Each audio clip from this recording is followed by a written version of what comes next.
On enchaîne avec une leçon un petit peu plus simple, après ces histoires de prototypes, etc. On va découvrir quelques méthodes de base relativement simples à comprendre avec les tableaux.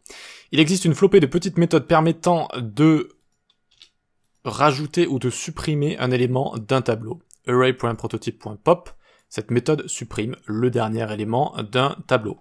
Donc imaginez que ça fait pop out, ça supprime hop, le dernier élément d'un tableau.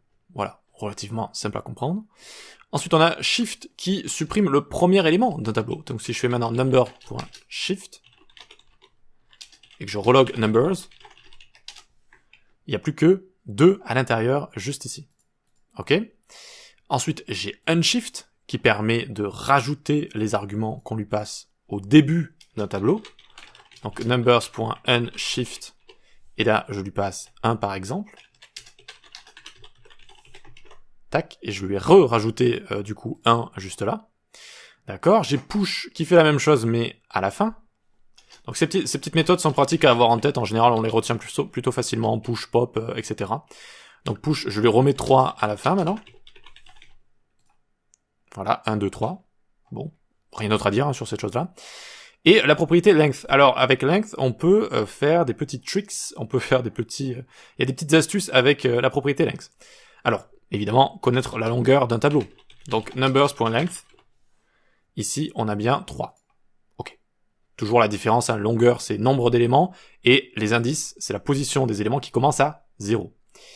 Pour sélectionner le dernier élément, ça c'est important à savoir. Donc numbers, je prends sa longueur, moins 1, voilà. Pas besoin de méthode ou quoi que ce soit, pas besoin de boucle et tout, non, je peux juste avoir cette petite technique qui permet de faire ça. On peut raccourcir un tableau également.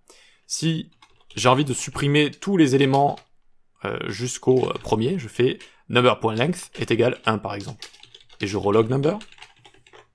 Et j'ai plus que 1 juste ici, vous voyez? J'ai réussi à supprimer tous les autres éléments à part 1. Et évidemment, si je fais 0, je supprime tous les éléments. C'est une manière de supprimer tous les éléments d'un tableau.